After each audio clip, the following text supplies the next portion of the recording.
Good morning and welcome to the regular meeting of City Council for Tuesday, February 8th, 2022. I have a meeting announcement. Council members are encouraging virtual public participation as there is limited seating in council chambers due to the number of COVID infections in our area. All meetings will be live streamed on the city website and on the City Channel Pittsburgh YouTube channel. Will the clerk please call the roll? Reverend Burgess. Here. Mr. Coghill. Here. Ms. Gross. Here. Mr. Kraus. Here. Mr. Lavelle. Here. Mr. O'Connor. Ms. Strasburger. Here. Mr. Wilson. Mrs. Kell Smith, President. Here. 9 members present. Thank you. As we join from our remote locations and in person, please rise for the Pledge of Allegiance and remain standing for a moment of silence. I pledge allegiance to the flag of the United States of America and to the republic for which it stands, one nation, under God, indivisible, with liberty and justice for all.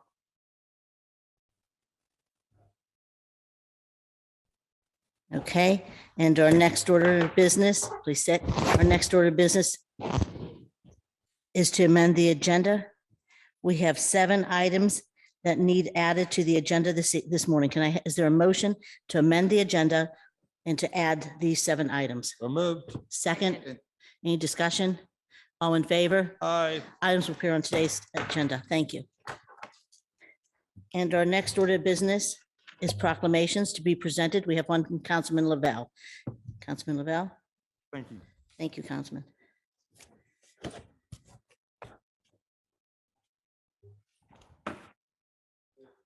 Here for the CTE proclamation, Ms. Mike, Dr. Walters, and crew would please come forward. I would also ask that Jake Pollock from the mayor's office also come forward, as we have both a proclamation from City Council and one from the mayor's office as well. They're similar, so I will read one and then I'll ask Mr. Pollock to give remarks and then I'll turn it over to Ms. Mike. But what I will say, as we sort of pull this together, is we had a conversation at the table maybe 2 weeks ago about how the city and the school district can partner. And the CTE work that they're doing is one such example of how we've actually, the 2 forms of government have actually been able to partner. And I look forward to building on that relationship and just want to thank them for the tremendous work that they're doing within PPS. Whereas February 1st through 28th, 2022 has been designated Career and Technical Education Month by the Association for Career and Technical Education. And whereas profound economic and technological changes in our society are rapidly reflected in the structure and nature of work, thereby placing new and additional responsibilities on our educational system. Whereas career and technical education provides Americans with a school to careers connection and is the backbone of a strong, well-educated workforce, which fosters productivity in business and industry and contributes to America's leadership in the international marketplace. Whereas career and technical education gives high school students experience in practical, meaningful applications of skills such as reading, writing, and mathematics, thus improving the quality of their education, motivating potential dropouts, and giving all students leadership opportunities in their fields and in their communities. Whereas Pittsburgh Public Schools career and technical education programs help students to prepare for high wage, high skill, high demand careers in STEM fields, industry apprenticeships, and for 2- and 4-year degree programs at Pennsylvania state-funded schools, community colleges, private schools, and trade schools. Whereas Pittsburgh Public Schools career and technical education programs are an integral part of the district's objective to ensure that all students are equipped with the skills to succeed in college, career, and life. And whereas the ever-increasing cooperative efforts of career and technical educators, business and industry stimulate the growth and vitality of our local economy and that of the entire nation by preparing graduates for career fields forecast to experience the largest and fastest growth in the next decade. Now, therefore, be it resolved that the Council of the City of Pittsburgh does hereby declare February to be Career and Technical Education Month in the City of Pittsburgh. Is there a motion and a second? So moved. Second. All in favor? Aye. Proclamations approved. Thank you. Congratulations. Thank you for your work. Thank you. Thank you. Call it. Thank you, Councilman Lavelle, Madam President, and members of council. If I could just quickly read Mayor Gainey's proclamation corresponding with the one the council just approved. Whereas February 1st through 28th, 2022 has been designated Career and Technical Education Month by the Association for Career and Technical Education, and whereas profound economic and technological changes in our society are rapidly reflected in the structure and nature of work, thereby placing new and additional responsibilities on our educational system. And whereas career and technical education provides America's school to careers connection that is the backbone of a strong, well-educated workforce, which fosters productivity in business and industry and contributes to America's leadership in the international marketplace.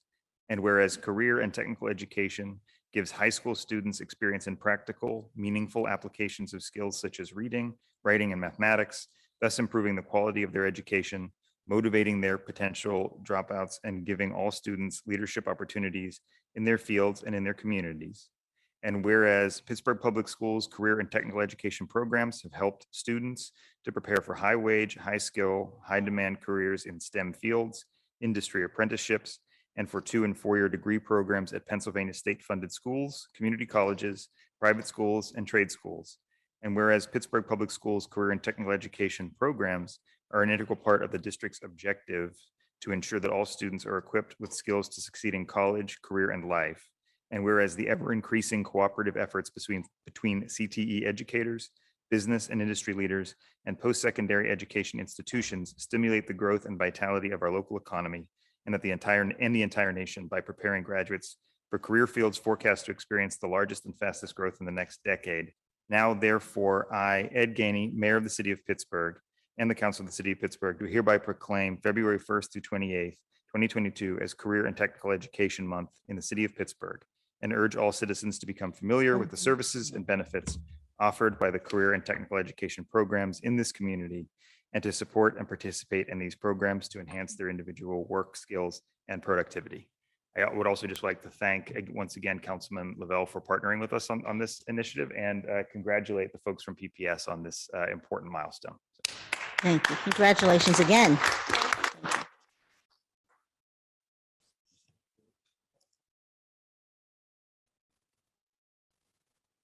Good morning, everyone. I would like to thank City Council and Councilman Daniel Lavelle, and also the Mayor's Office for both of the proclamations today.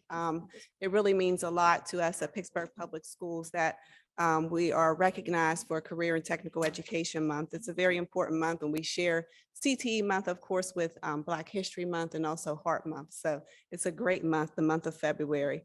I also want to just make sure that everyone's aware, and I'm sure some of you are, we do have 16 different career and technical education programs in Pittsburgh Public Schools across 6 of our high schools. And in those programs, all of our students leave with stackable industry certifications along with dual enrollment credits. And also they're prepared to move on to post-secondary and or get a job.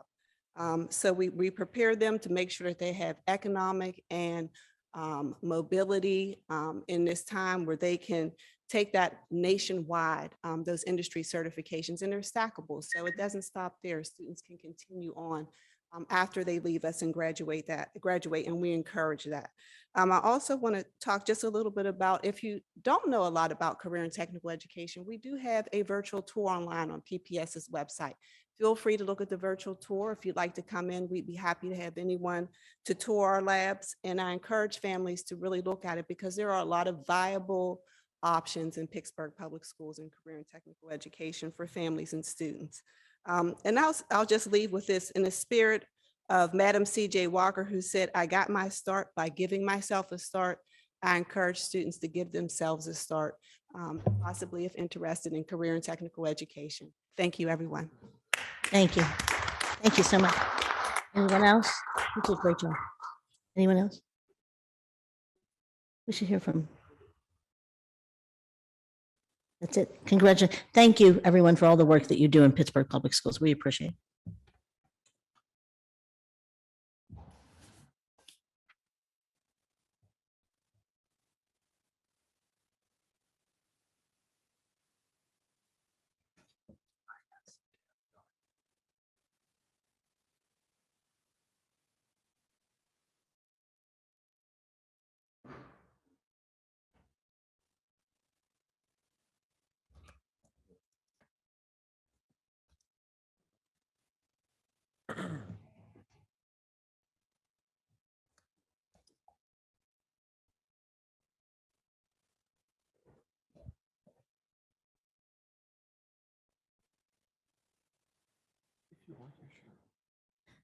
Andy Sheen's calling.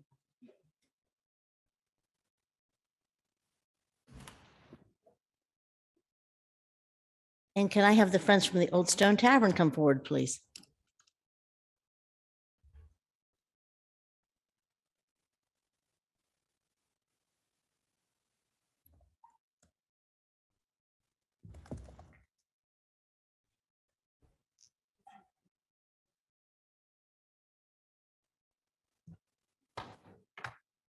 Is that everyone? Oh, you can come up. You wanna come up? Or you want to come down there?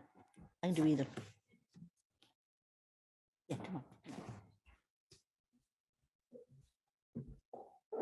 I just want to say, one of the women that should have been standing here all these years representing the West End is Miss Noreen Beatty. I just think that she has done a tremendous amount for our district and for the city of Pittsburgh. But I'm going to first read a proclamation that she's been very involved with. And it's the Old Stone Tavern. If you know about the Old Stone Tavern, it's the second oldest building in the city, commercial building in the city of Pittsburgh. And there's been a huge effort to save it. And we finally are so excited to say that it's been purchased with the intent Wow. of preserving it. And it's been, what, 10 years? At least? We started in 2008. So they started in 2008. So that's how long this has been going on. So I want to thank them for their involvement and their help. But I just always the driving force in the beginning, who started this from the very beginning, was Noreen Beatty, and she quickly put together an amazing team with lots of talent. So we're going to read this and acknowledge their work because they've been volunteering all these years for this. The Old Stone Tavern, located in the West End neighborhood of the city of Pittsburgh, was built around 1782 and is considered the oldest commercial building left in the city. And whereas a ledger dated between 1793 through 1797 is filled with detailed accounts of prominent men of the time. They left us women out. But it's of men of the time. Pioneer patrons, American Revolutionary soldiers, participants in the Whiskey Rebellion, and local farmers, workers, and an Indian who visited the tavern were all included in the ledger. And whereas concerned about the deterioration of the possibility of it being demolished by a private owner, the Pittsburgh's Old Stone Tavern Post Friends Trust Incorporated was formed and incorporated in December 2013. And whereas the mission of the Post Friends Trust is to secure ownership of the tavern and its property and provide it for its long-term preservation and to educate the public regarding the tavern's significance in the United States history. And whereas the group has been meeting monthly to discuss the tavern's history and ideas for its use, Noreen Beatty, the president of the Post Friends Trust, gives frequent talks to groups, educating them about the tavern and the history of the Whiskey Rebellion. And whereas in October 2009, the city of Pittsburgh designated the Old Stone Tavern as a historic structure. And in the fall of 2021, the Old Stone Tavern was sold to the Porter family, who intends to save and restore the historic building. I just want to say we have two different Porter families doing a lot of work in the West End right now. And now therefore be it resolved that the Council of the City of Pittsburgh does hereby recognize and commend the Pittsburgh's Old Stone Tavern Friends Trust for their steadfast commitment to preserving the Old Stone Tavern and its history. And be it further resolved that the Council of the City of Pittsburgh does hereby declare Tuesday, February 8th, 2022 to be Pittsburgh's Old Stone Tavern Friends Trust Day, Incorporated Day in the city of Pittsburgh. Can I have a motion to approve in a second? So moved. Second. All in favor? Aye. Proclamation's approved. And I just want to say there's a bunch of names at the end, and Noreen, if you want to mention them all, that would be great. But you want to say a few words? Okay, thank you. I just want to say Noreen's a matriarch in our area. I mean, she's trained a lot of us on how to get involved and do things right. So thank you. Now she's going to tell you how old I am, and that's old. But I want to say this, Teresa's very kind to give me credit. The truth of it is, I'm just the band leader. There's been a real faithful band of people behind me. And we all came about because Lorraine Forrester, who can't be with us this morning, got a hold of Teresa at a city council meeting up in Mount Washington. And Lorraine asked Teresa what she was going to do about the Old Stone Tavern. And Teresa called a meeting in August of 2013 at the West End Library. And the West End Library has been very generous in giving us space and time. But there it was decided that only a grassroots effort could restore the tavern and save it. And that's how we were born. I think of us as the little train that said, I think I can, I think I can. We were quite a crowd. Some of us didn't know one another before. Some of us were longtime residents. Paul Setner, our first president, he was quite a taskmaster. We met weekly to get our bylaws. Thanks to Paul, they are very good. But Paul is looking down today from heaven, and I took his place. Yes, I do give talks. I love the history of Pittsburgh. Pittsburgh has such a rich, rich history, and it's such a shame that so few people know about it. And thanks to my involvement with the Old Stone Tavern, I've read more books about Pittsburgh than I knew were ever written. And I have now established my own little library, which I have put in my will that my youngest grandson shall inherit since he wants to be a history teacher. But please look around the history. This is more than a steel town. This is a town that was once a shipyard, all kinds of things. And the Old Stone Tavern is the heart of the West End. That's where it all began. When Daniel Eliot purchased it, he had the sawmill that helped to build Fort Pitt. That's why it's Sawmill Run. There is one woman in the ledger. I don't know who she is, Mrs. Brooks, but apparently she had to pay her own bills. Women weren't allowed to own property and the guys had to pay all the bills. So it's only men except Mrs. Brooks, and I've not learned who Mrs. Brooks was. We want to thank Chris Mooney, who is our treasurer, who has built our website, and I encourage you to just go to Pittsburgh's Old Stone Tavern and you can read and learn more about the Old Stone Tavern. John McNulty is our vice president, and he's been quite an advocate all over the city, tooting our horn about the Old Stone Tavern. Chad Glover joined us a couple of years ago, and with him, he brought a new breath of ingenuity and reaching out to meet people. The Pittsburgh History and Landmark Foundation has been very generous, and in 2019 placed an historic plaque on the tavern. And I could go on and on. There are so many people to thank.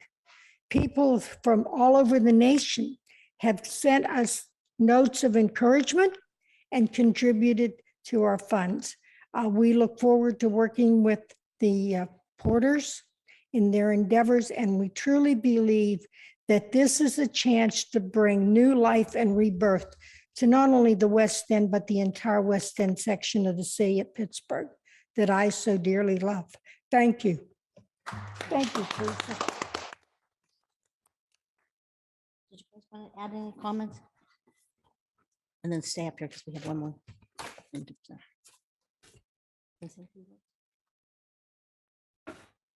And I would say thank you to Noreen personally as well, because she's become like my aunt and I've learned so much.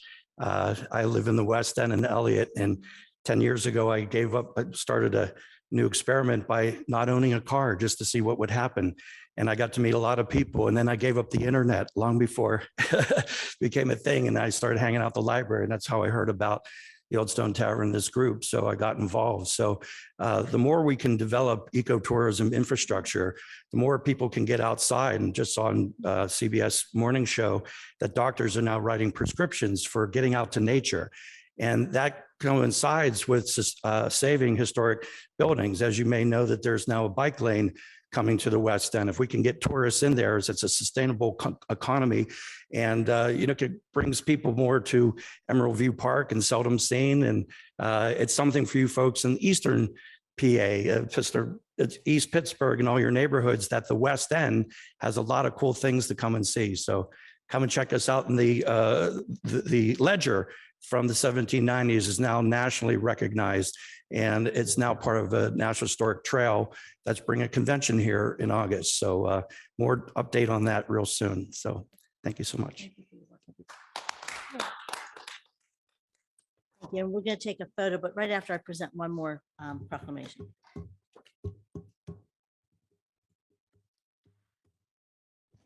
Whereas Noreen Beatty spent her childhood in several states, including Indiana, Arizona, and Ohio.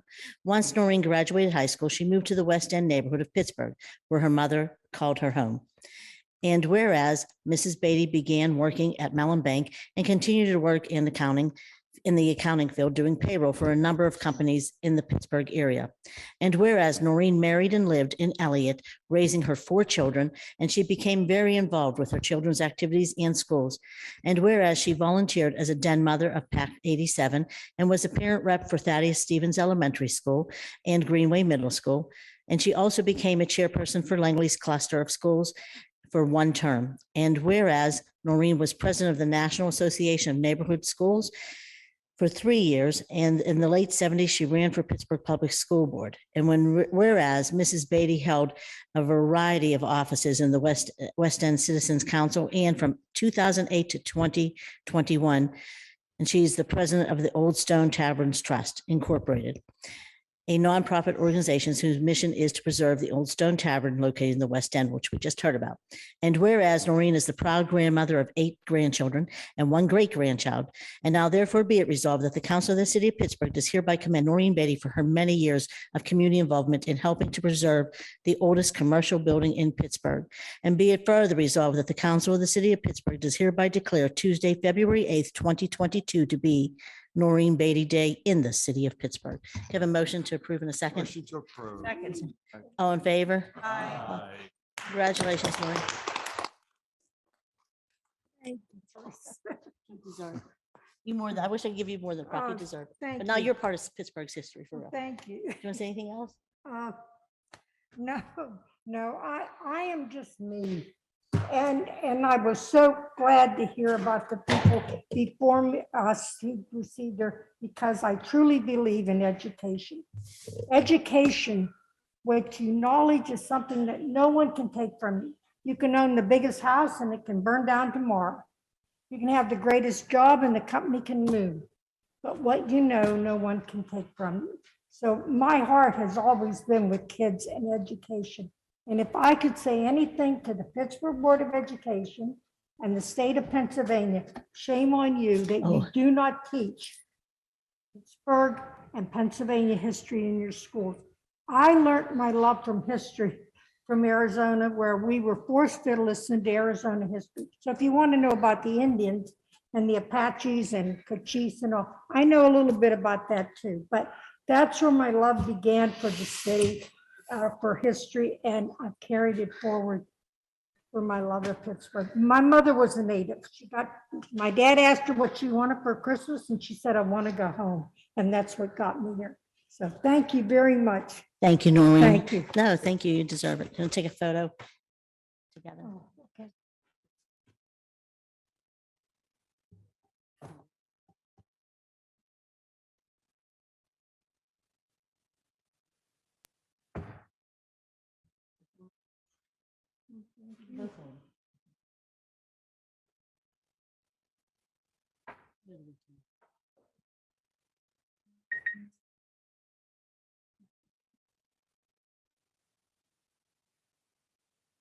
Take our masks off.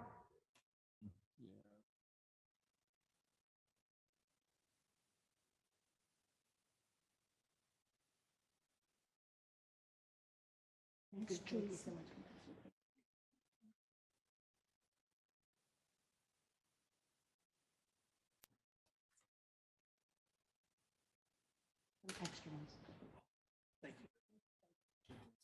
Thank you. Thank you, everyone. And we have a will of counsel from Councilman Lavelle.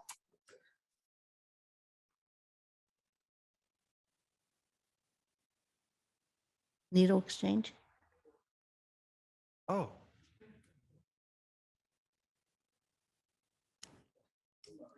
Yeah, no, you can just read the last part. I forgot about it. I apologize. Sorry. Madam Clerk, are you going to read it? Okay.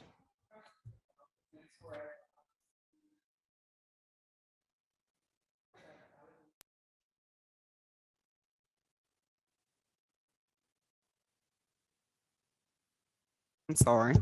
Now therefore be it resolved that the council of the city of Pittsburgh hereby approves the Office of Community Health and Safety to apply for and operate a needle exchange program at 611 Second Avenue. Is there a motion to approve in a second? Second. All in favor? Aye. Any Aye. opposed? Will Council's approved. Councilman, did you want to say anything? No, I just want to thank the Office of Community Health and Safety for working with us on this initiative. Okay, thank you, Councilman. Any other members? Madam President, I Yes. have two more proclamations on my agenda. There are two are to be presented, or to be, I'm sorry, Read. two is to be read. Yes. Madam Clerk, can you read those ones? The two we didn't read? For Sheriff Mullen and the Full Woods. 90 and 99.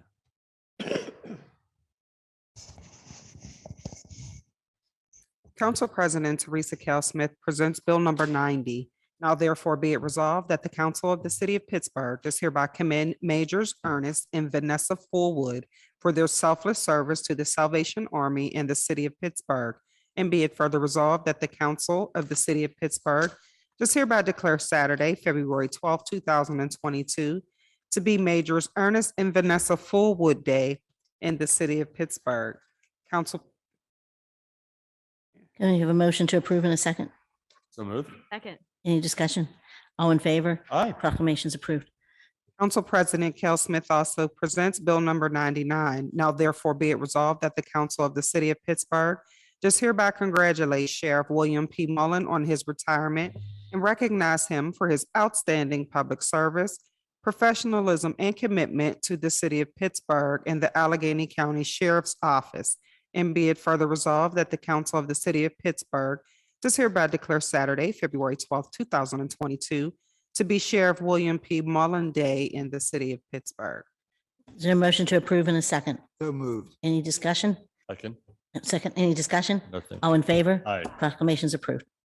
And that moves us on to our next order of business, which is public comment. I would like to remind everyone that the rules of council state that comments are limited to matters of concern, official action, or deliberation which are or may be before city council. Threats and profanity will not be permitted. May we have the first speaker, please? And the first speaker I have registered is Dr. Ronald Lynn Miller. Good morning, Dr. Miller.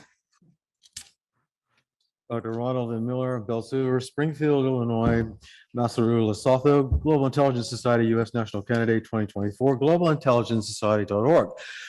Concern of Council is Africa.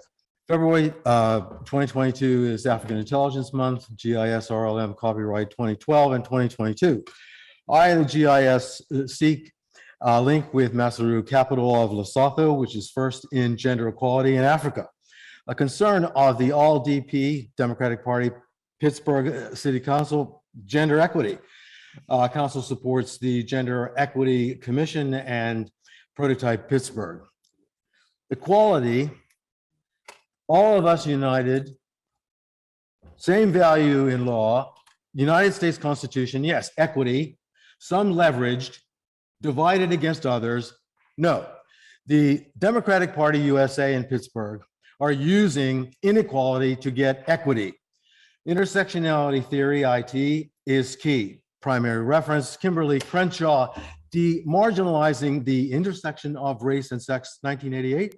According to IT, in order to get equity, demarginalization must occur. Marginalized females and non-white racials and ethnics must be advantaged over males and whites. So marginalizing the groups viewed by ITers most responsible, white males. So using remarginalization to reduce marginalization, which I think is sociopolitical pathological neurosis.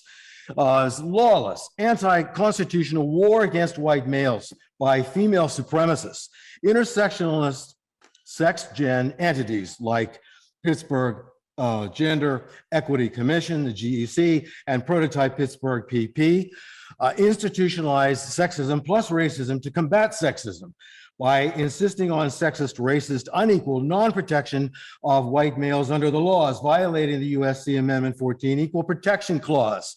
The GEC shows bias against white males. I think it is segregationist in identifying itself as intersectionalist at its June 2018 meeting, where PP advertised itself as a feminist, gender, equity, makerspace, welcoming all feminist genders, males, and in that its board is all female. No males were on the agenda. No males were on the visitor list. Councilor Deborah Gross introduced this last week, PP. Gross, who's as a sociologist, could have introduced IT as I did, but did not, and who brought no contact information. And when the proclamation was done, she came over here with her group and babbled until I shut her up.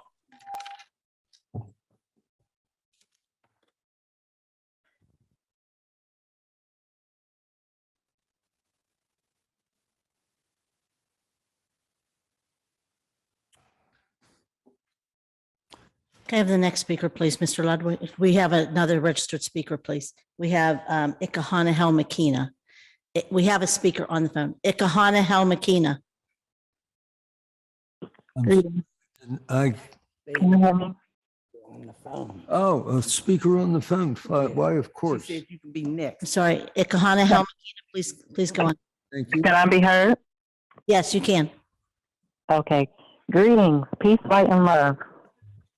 My title is Ikahana Makina. I'm the Grand Inca of the Iroquois Confederacy of Aboriginal American people.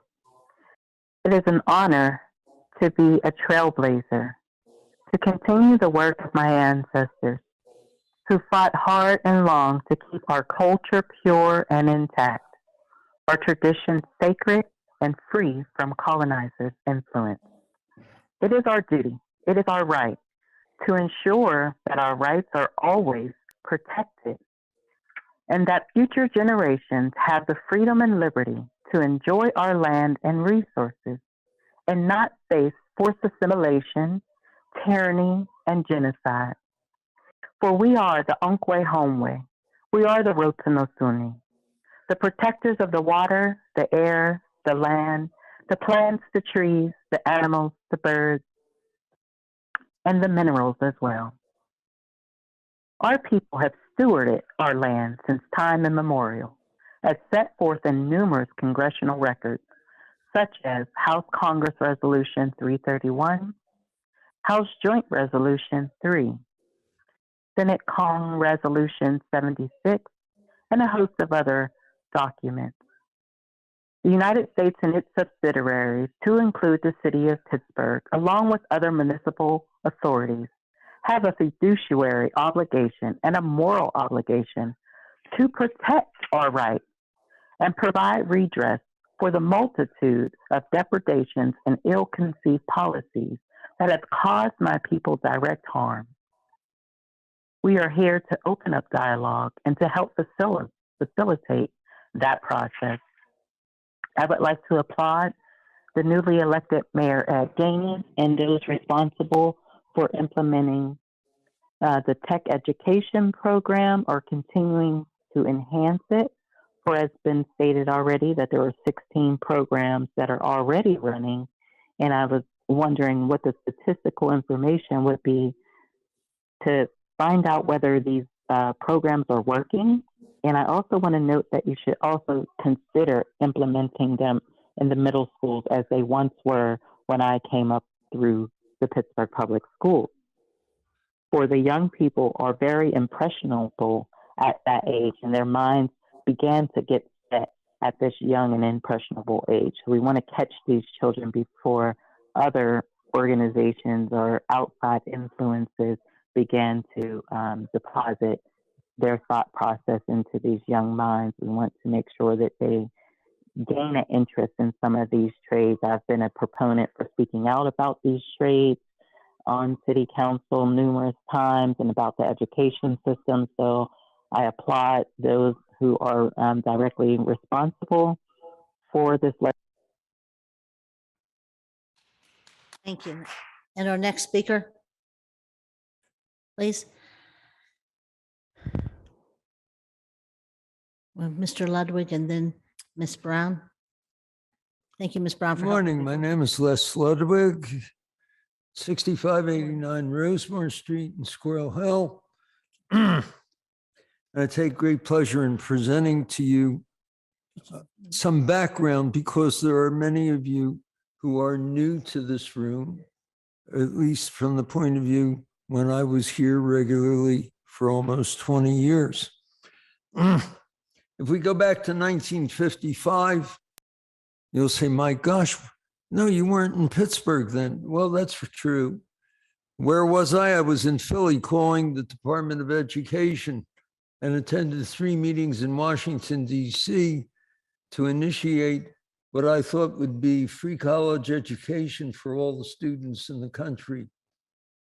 After that, I was active in many different religious organizations and held a couple of presidencies. And then I came to this room approximately in 2003 when I presented a conceptual idea called revenue opportunities, which was passed by this council and was funded with $75,000. That small contribution of thinking has actually grown into over $1 million as reported to me by someone in the mayor's office, and with more money coming in. Well, what's the point of my saying all this? Well, on the 10th of March at 2 p.m., I'll be meeting with Ed Gainey, our wonderful mayor, and I'm going to need support in order to receive a contract to raise what I believe may be as much as $12 million from new conceptual thinking that I will bring to you. And I hope that you'll be able to see your way clear to vote in favor of said contract so that my effort will not be wasted because I'm already at work on the subject. And why do we need that money? Because we don't have free cash. Everything's budgeted. That's the way government works. So I'm saying, fine, that's good, but we've got to do better. We've got to put a cash fund together that Ed can go into the neighborhoods where the troubles are and literally be able to spend the money to bring about peace and quietness and a different attitude toward government in this great city. I thank you for your attention. Thank you. And Ms. Brown.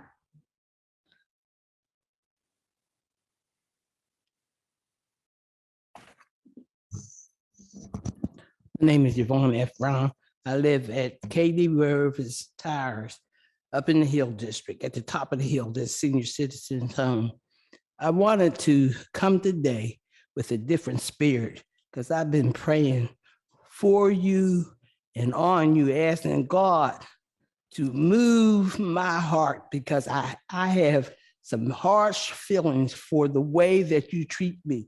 Let me explain to you why. Last, when they had the hearing about Wilkinsburg, the union man, they called his name.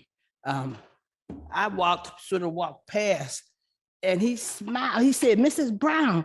And then he said, he smiled. Well, at first I really didn't know who he was because he's gained a little weight, not a whole lot, but a little weight. And I said, oh, he said, you're still coming. And I said, and you're still here. Do you understand? This is the union man. And for years, I come down and I talk about the treatment that we receive in our neighborhood from the police. And this man, who I talk against the police most of the time, had enough respect to speak to me with a smile on his face. You got councilmen that won't even speak to me. You know what? I want you to understand, I am somebody and I know it.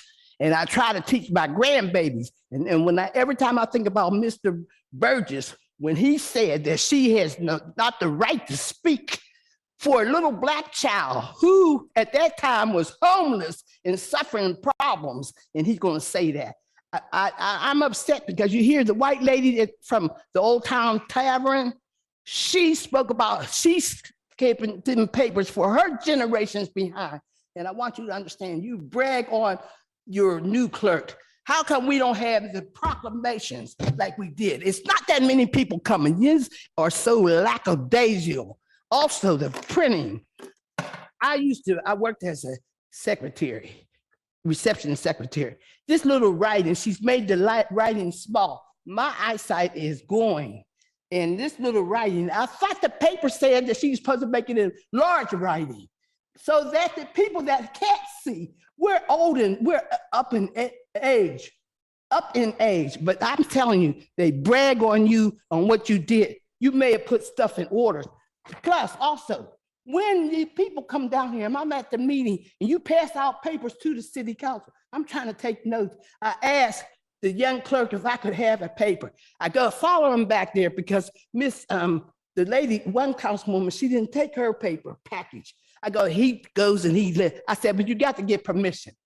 She didn't give him permission, only Miss Smith. I had to wait till the end of the meeting and say, Miss Smith, that paper that was passed out. If you're passing papers out to you and I'm at the meeting, it's supposed to be transparent, open communication, not censor me or my grandchild again. Thank you, Ms. Brown. Do we have any further speakers wishing to address city council in the audience? Any further speakers? Seeing no further speakers, we'll move on to our next order of business, which is presentation of papers, and we'll have Councilman Burgess, Chair of Urban Recreation.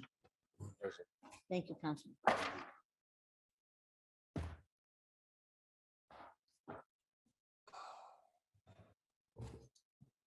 Councilman Reverend Burgess presents Bill number 95, resolution establishing the Pittsburgh Affordable Housing Implementation and Finance Committee.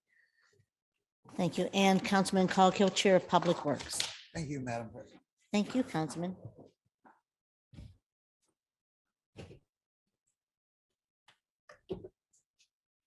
Councilman Coghill presents Bill number 86, resolution amending resolution number 303 entitled Resolution Authorizing the Mayor and Director of the Department of Public Works to apply for grant funding from the Pennsylvania Department of Conservation and Natural Resources Community Conservation Partnerships Program to provide funding for the West Penn Playground Reconstruction Project, to accept the grant and authorize necessary expenditures. Thank you. And Councilwoman Gross, Chair of Intergovernmental Affairs. Thank you, Councilwoman. And Councilman Kraus, Chair of Human Resources. No new papers, Madam President. Thank you, Councilman. And Councilman Lavelle, Chair of Finance and Law. No new papers, Madam President. Thank you, Councilman. And Councilman O'Connor, Chair of Public Safety Services. No new papers, Madam President. Thank you, Councilman. And Councilwoman Strasburger, Chair of Innovation, Performance, and Asset Management. No new papers, Madam President. Thank you, Councilwoman. And Councilman Wilson, Chair of Land Use and Economic Development. Thank you, Madam President. Thank you, Councilman.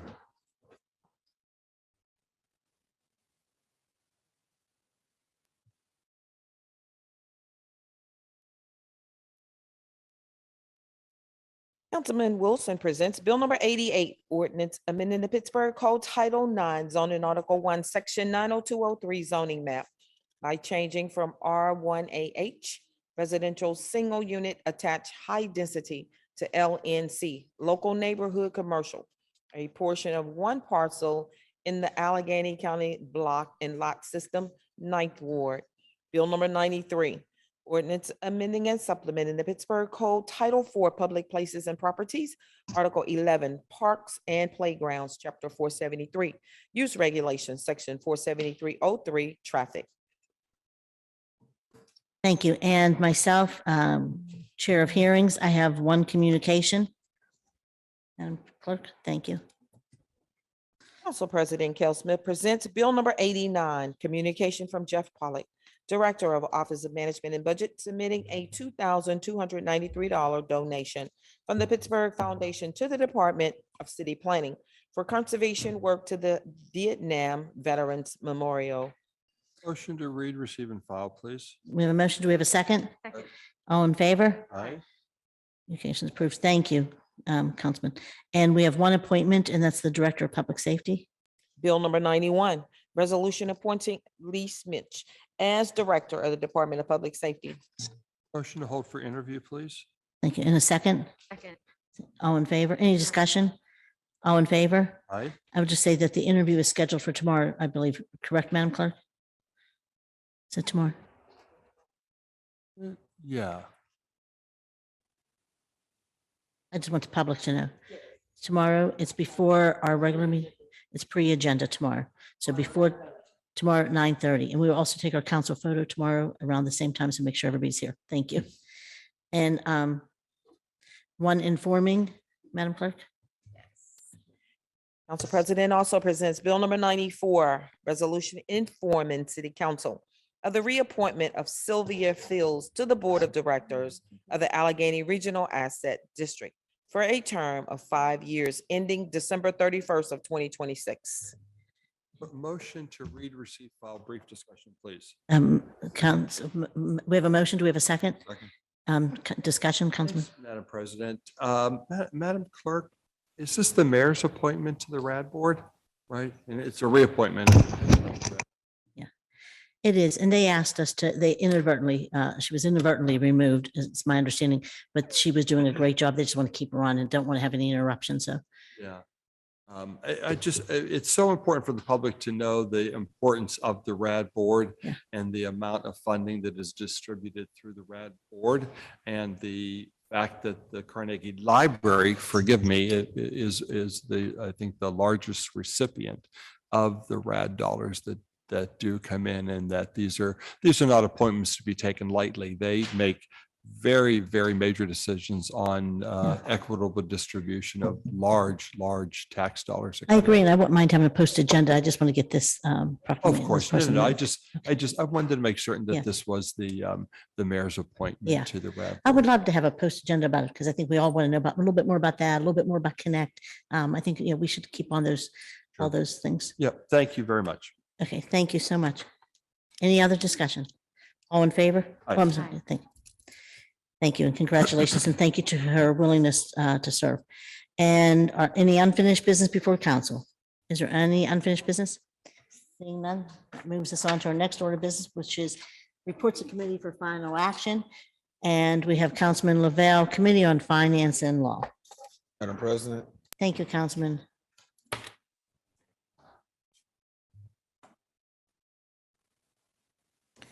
Councilman Lavelle presents Bill number 83, report of the Committee on Finance and Law for February 2nd, 2022, with an affirmative recommendation. Bill number 40, ordinance to either consent to or disapprove of proposed annexation of Wilkinsburg Bureau pursuant to petition presented in the Court of Common Pleas. Bill number 46, resolution authorizing a corporation agreement providing for the transfer of funds not to exceed $12,602,002.81 to the City of Pittsburgh Equipment Leasing Authority for the purchase and leasing of vehicles, equipment and accessories, and equipment support infrastructure for use by the City of Pittsburgh departments. Bill number 50, resolution authorizing the city council to conduct investigations dealing with the legislative and administrative matters of whether or not unifications with other municipalities, starting with the Bureau of Wilkinsburg, would be the desire and in the best interest of the citizens of Pittsburgh. Bill number 79, resolution further amending resolution number 796, entitled Resolution Adopting and Approving the 2014 Capital Budget and the 2014 CDBG Program, the 2014 through 2019 Capital Improvement Program, by reducing architectural and engineering by $36,820.21 and increasing capital equipment acquisition by $36,820.21. Bill number 80, resolution further amending resolution number 772, adopting and approving the 2017 capital budget and the 2017 CDBG program, the 2017 through 2022 capital improvement program by reducing integrated self-assessed business tax and revenue management by $3,976 and increasing capital equipment acquisition by $3,976.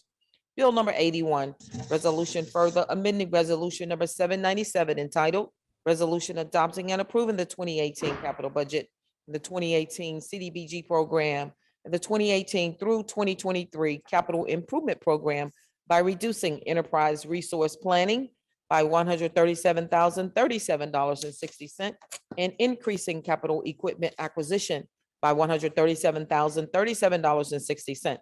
Bill number 82. Resolution further amending resolution number 863 entitled Resolution Adopting and Approving the 2019 Capital Budget and the 2019 CDBG Program, the 2019 through 2024 Capital Improvement Program by reducing consultants for plans and studies by $100,000, reducing park reconstruction by $200,000, and increasing capital equipment acquisition by $300,000. Okay. Thank you. You've heard in the title of the bills. Is there any discussion on the bills, Councilman Coghill? Yep. Madam President, I have a motion to amend by substitution for bill number 46 and also 82. We have a motion. Second, any discussion, Brief discussion, please. Councilman? Thanks, Madam President. I just want to thank members of council and Jake Pollock in the administration for their willingness to work with us to take the monies from the park reconstruction and put those back in so that dollars that are already existing can be used for the leasing of the vehicles. And I would just appreciate their willingness to work with us. Thanks. Thank you. Any other members? Councilman Wilson? Can someone just explain the change that you're describing? I'm looking at it. I don't honestly, Can we have I only see Mr. one thing Urbanek bolded. come out? We have Mr. Urbanek come out. Well, Mr. Urbanek. Is he on? Mr. Urbanek, can you address the amendments, please?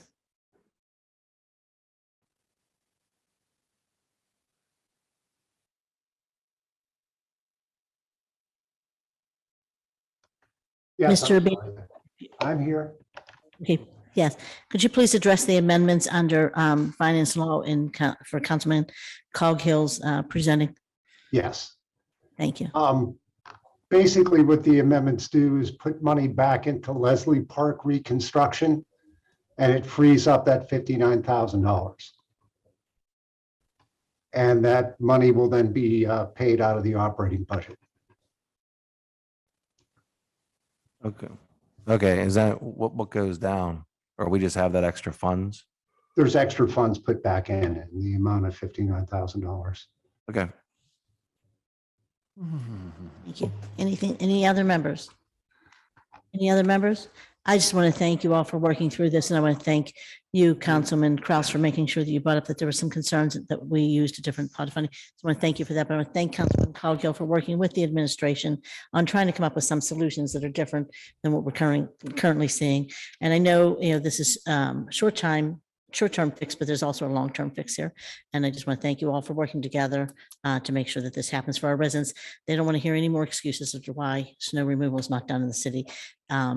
But I do want to say, I think our crews are doing the best they can, as we say this over and over again, with the equipment they have. But that's on that bill. I'm not going to belabor that point, but thank you, Councilman. And so the bill's amended. Okay. And so we need a vote on the amendment. Okay, that's what I want to make sure. And we have a motion, we have a second. All in favor? Aye. Any opposed? Bill's amended. Thank you. And any discussion on all the other bills? So I'm just going to discuss briefly the Wilkinsburg annexation. We have one bill where we're declining the annexation. And I want to just be very clear. This council is like, you're all so amazing. It's with some of the things you do and the knowledge that you have. You do such, I said to somebody, Deb Gross is like a math whiz. I mean, she's amazing. Councilwoman Strasburger is such a strategist, and Councilman Burgess knows how to get things done. Everybody, one of you have some talent. I can name all of you for something you do. But I want to say, all somebody had to do was come talk to council in a respectful way. And instead it was, a judge's orders shoved down our throats, no opportunity for communication with our residents. But after we finally did sit down, that we came up with the next bill that, in the, on the agenda. Well, I think it's two after that. And we found a way to work together to try to do what's in the best interest of all of our residents and of the city of Pittsburgh, who we're elected to represent. And so I want to thank all of you for working through this, for your willingness and for everything you brought to the table and late nights that you put in. I think people don't realize that you work 24 hours a day, 7 days a week. I hear a lot of times people compare us to county council. They're part-time. They do, but they're great too. But they work part-time. But this council is definitely working. And I bet that they work more hours than part-time too. But I will say that this council has put a lot of hours in trying to make sure we get this right. So thank you all for your help on all of these things. And we'll continue to work with people. But I do want to say that I am appointing Councilman Lavelle to lead the Wilkinsburg investigation and the greater plan to possibly, if any other municipality wants to approach us, not that we would ever approach them, we're not legally able to, but if anyone ever wants to approach us in the future, we're going to give you a template on how to do that so that we're not excluding people, we're being inclusive. As we always say we are, we're really going to do it. So it will be Councilman Lavelle, Councilman Burgess, Councilman Coghill, who's been involved with the Wilkinsburg piece from the beginning, and Councilwoman Gross, who I just mentioned is amazing with numbers. So I think the four of you will start that, and then we're going to work with others on the things that you'll be doing. So after this committee forms. So with that said, any further discussion? Councilman. I just wanted to take the opportunity to thank you for your leadership and really, like you said, council in general, coming to a consensus on the Wilkinsburg annexation. I'll be voting in support of it today. I just want to explain, I don't feel I have all the information that I need at this point. I wish we could have waited till April to vote on it, but you know, being that we have a new form of cooperation with it, I'm very comfortable with it. And I just want to stress that I feel this is a necessity for Wilkinsburg and an opportunity for Pittsburgh. So I look forward to the fact-finding mission, finding, you know, whether it's the Water and Sewer Authority that we have to deal with, but a lot of unanswered questions. So I'm not completely comfortable in voting yes for it today, but the spirit of it, it's either do you believe in consolidation as a good thing or not? I do. So I will be voting on it yesterday, but look forward to taking it back up in January. Thank you. Thank you. And Madam Clerk, can you be clear how we're supposed to vote if you're in favor or in support of annexation? Can you make that clear? On Bill, who is that? So Bill 40 came across to us as a disapproval. So you're voting yes to disapprove. Yes to disapprove. Yes. No to approve. And no to disapprove. No. No, if you're in favor. I'm in favor. Okay. So make that clear. Councilman? All right, I just want to make some comments here. It's actually not mostly directed towards Wilkinsburg, but just the whole idea of annexation. I talked about how it's Pittsburgh's history of you know, joining, like Councilman Coghill said, you know, there was an opportunity to keep him out of the city of Pittsburgh a while ago. I'm just joking, but anyway, the point is that that is Pittsburgh's history. But the fact that we're in this situation where there is, you know, a population in Wilkinsburg that is, I mean, roughly 10% signed the petition for us to have this conversation, you know, that we've been having for, you know, not as long as I'd like, but I'm okay with it, because I know there's a path to get into a resolution here. But these conversations are only happen because everything the state and regionally, what people think that, you know, they can do to Pittsburgh.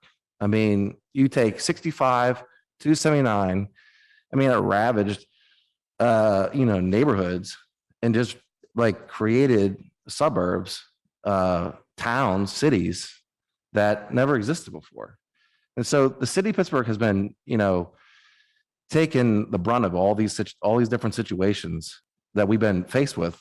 And this type of decision where we're expected to vote on, you know, this type of situation where we'd allow Wilkinsburg to have this on the ballot and incorporate them into our city. I mean, we're continually put into these types of situations because of the history of Pittsburgh and how, you know, we've created the state, the federal government has created these situations that put us in where we continually create all these amenities for people that live outside the city just to take advantage of us. And so, I mean, it's not the most ideal situation, the best good government situation is for us to continually figure out how we can share services and to expand Pittsburgh. I mean, it's not a crazy idea. We have 130 municipalities and, everyone comes in and enjoys all the amenities of Pittsburgh. And we've created most of this population outside of town. And it's time that the state and the federal funds realize that, even with our infrastructure, the conversation is still, how do we fund our infrastructure? And whenever you look at situations like, I don't even know what the new highway name is, but it goes from McKeesport all the way to the airport. I mean, it's millions of dollars that was spent to regionalize our area and to make it, more acceptable for people that, have moved outside of the city. And it continues on this path of, putting Pittsburgh and other municipalities that are hurting outside of the city into this situation. So I will end there, just saying that the conversation is real, that, the conversation of population is real, and that Pittsburgh's history and what has been done to it is not fair. And we're placed in a situation where we are literally playing catch up. Thank you, Councilman. Any other members? Councilman. But I do, first of all, I want to thank all of council. This has been a process that we've all kind of walked through, and it's been interesting. But I think we're in a good place. I certainly respect Council President's leadership and Councilman Lavell's leadership as we move forward. I have to say something. I will have to echo what Bobby said. The federal government intentionally, consciously, with purpose, decided to build segregated suburban communities. The purpose of these suburbs were to take white flight out of the inner city and put them in suburban communities so that Blacks would be in the inner city in segregated communities. The economic policies of our country was purposefully, intentionally racist and segregationist. And so we are seeing the impact of that policy. And so there is an intersection between what we see and this sort of racist history. And I was talking about this later, but we have now Wilkinsburg, this majority African-American community. The thing that I'm grateful for Councilman Coghill's post agenda. They said something that I had not heard until then, that unless something happens with Wilkinsburg in 2000, I think the number was 2028. I think that was the number. In 2028, that city will go bankrupt. Without some intervention, a majority Black city will go bankrupt with no hopes of revival. They will join, I won't name the Mon Valley communities, but that's what it will become. It will become, and in fact, if we weren't doing their garbage and their fire and their schools, they may have already been there. And so that's why I am going to probably be leading the process to incorporate them. But I also think, and this is the last thing I'll say, and this is my learning. I want to share, I think more now, and I'm for a variety of reasons, I've been very contemplative. I think my goal for the rest of my time here on this earth, and certainly here at council, is just to share the experiences that I've had and the knowledge I've gained. I'm just been around. I'm a witness to what God's done. And so I just want to share what I've learned from God and from the people here. And the thing I've learned, I wasn't gonna say it now, but I've learned this. There is no lack of money. I used to think that. I used to think the problem was there was a lack of money. But there isn't a problem with the lack of money. There's enough money to rebuild every community in Pittsburgh. There's enough money to rebuild Wilkinsburg and Homewood and Lincoln Leamington and Larmer and Sheridan. The problem isn't money. The problem is the will of the city, not just city government, but the private industry together to reinvest in these communities instead of putting money in only majority wealthy communities, which are mostly segregated. The bulk of our resources go to, we know the communities, right? Squirrel Hill, Shadyside, Highland Park, Southside Flats, maybe not Lawrence, maybe not as much Highland Park, but certainly Shadyside, Squirrel Hill, Oakland, Southside Flats, Mount Washington, maybe, Strip District, all those communities. Now we're fighting. No, but there are about 6 or 7 communities to get 80% of the resources. And the rest of the city gets 20% of the resources. So it's really not a question of money. It's how can we come together and do the just thing and reprioritize investment in these communities. And so that's what I've learned. So I'm grateful for just being a voice. I'm grateful for your leadership. I'm grateful to be a member council and being able to have a moment to at least say my thoughts. I'm learning to even appreciate that honor and that privilege. So I will be voting no. I will be voting yes, which is no to annexing. I will be voting yes, which is no. But I hope and very much anticipate about 1 year from now voting yes for yes. Thank you very much. Thank you. Any other members? I'm just going to say, I have to say this, that there is a lot to what you said, a lot of truth to what you said, but I also think that we have to invest in the neighborhoods that are stable. If we do not invest in the stability, all we're doing is creating what we didn't like in the first place, what they did to other neighborhoods. So to make sure that we are investing in Squirrel Hill, who invest in the city of Pittsburgh, to make sure we're investing in Shadyside, Mount Washington, and other neighborhoods, continually, but also simultaneously investing in the neighborhoods that are struggling, maybe a little more, depending on what the issue is and depending on what we're agreeing upon, but or working on at the time. But I do think that you can't exclude the neighborhoods that are paying the taxes in the city, or you're going to not have a tax base in the city. With that, I would also like to mention that with the committee that we're forming, the task force that we're forming, that I'm going to make some recommendations for an advisory committee that will include our county exec, our mayor's office, and others. We're going to make sure that Wilkinsburg has a say and that we hear from those residents as well. I know that.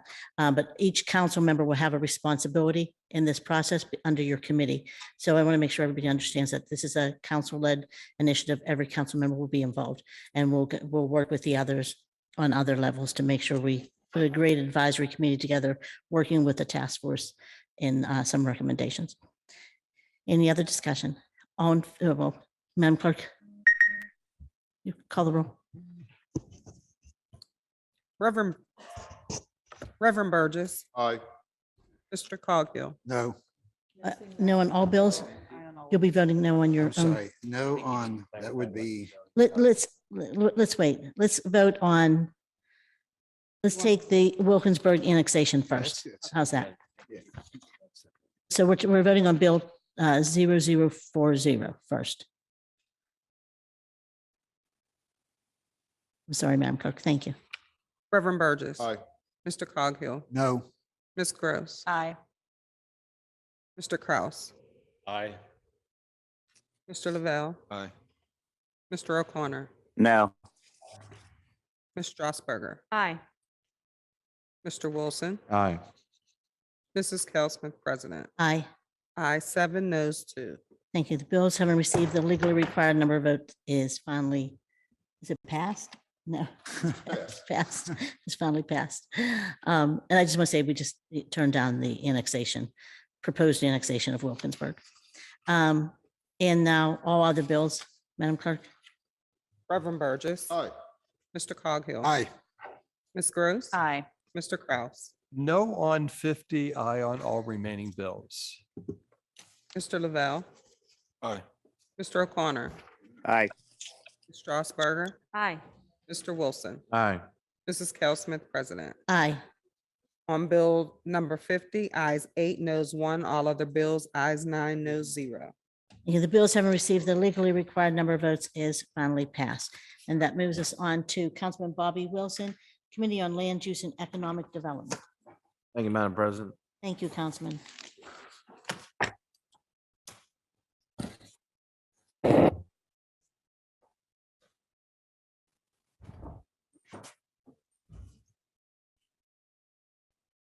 Councilman Wilson presents Bill number 84, report of the Committee on Land Use and Economic Development for February 2nd, 2022, with an affirmative recommendation. Bill number 48, resolution amending resolution number 950, which amended resolution number 675 entitled adopting and approving the 2009 capital budget to correct account numbers on the funds being transferred to the East Ohio Streetscape Planning and Design Project. Bill number 49, resolution amending resolution number 951, which amended resolution number 768 entitled adopting and approving the 2010 capital budget to correct account numbers on the funds being transferred to the East Ohio Streetscape Planning and Design Project. Thank you. You've heard the reading and the title of the bills. Is there any discussion on the bills? Seeing none, the bills are now ready for final action. All in favor of the passage, vote aye when their name is called. Those opposed will vote no. Will the clerk please call the roll? Reverend Burgess, Aye. Mr. Coghill, Aye. Ms. Gross, Mr. Kraus, Mr. Lavelle, Aye. Mr. O'Connor, Aye. Ms. Strasburger, Aye. Mr. Wilson, Aye. Mrs. Cal Smith, President. Aye. Ayes 9, noes 0. Thank you. The bills having received the legally required number of votes is finally passed, are finally passed. That moves us on to Councilwoman Erica Strasburger, Committee on Innovation, Performance, and Asset Management. Thank you, Madam President. Thank you, Councilwoman.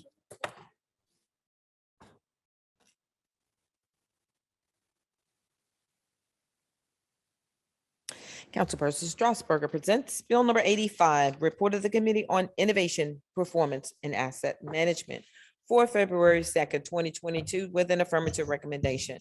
Bill number 47, resolution amending resolution 818, a resolution authorizing the mayor and director of the Department of Innovation and Performance to enter into an agreement with Computronics for the provision of a permitting and license package at an additional cost not to exceed $175,000. Thank you. You've heard the reading and the title of the bills. Is there any discussion on the bills? Seeing none, the bills are now ready for final action. All in favor of the passage will vote aye when their name is called. Those opposed will vote no. Will the clerk please call the roll? Reverend That's all Burgess, Aye. Mr. Coghill, Aye. Ms. Gross, Mr. Lavelle, Aye. Mr. O'Connor, Aye. Ms. Strasburger, Aye. Mr. Wilson, Aye. Mrs. Cal Smith, President. Aye. Ayes 9, noes 0. Bill having received the legally required number of votes is finally passed. That moves us on to motions and resolutions. And I have a meeting announcements. Today at 1:30, council will hold a cablecast post-agenda discussion with PPS students and government council with chaired by Councilman Burgess, correct? And tomorrow, Wednesday, February 9th at 9:30 a.m., council will hold a pre-agenda interview for the Director of Public Safety. Please make sure all members participate. Immediately following at 10 a.m., council will hold their standing committees meeting. To register to speak, please fill out the sign-up form on the council meeting webpage by 9 a.m. Wednesday morning. You may also call the city clerk's office at 412-255-2138. That meeting will be chaired by Councilman Lavelle. And also tomorrow afternoon at 1 p.m., council will hold a cablecast post-agenda discussion on police traffic stops hosted or chaired by Councilman Coghill. Is there anything from members? Seeing none, can I have a motion to excuse any absent members, approve the minutes, and adjourn the meeting? So moved. Second. All in favor? Aye. Meeting's adjourned. Thank you. Everyone.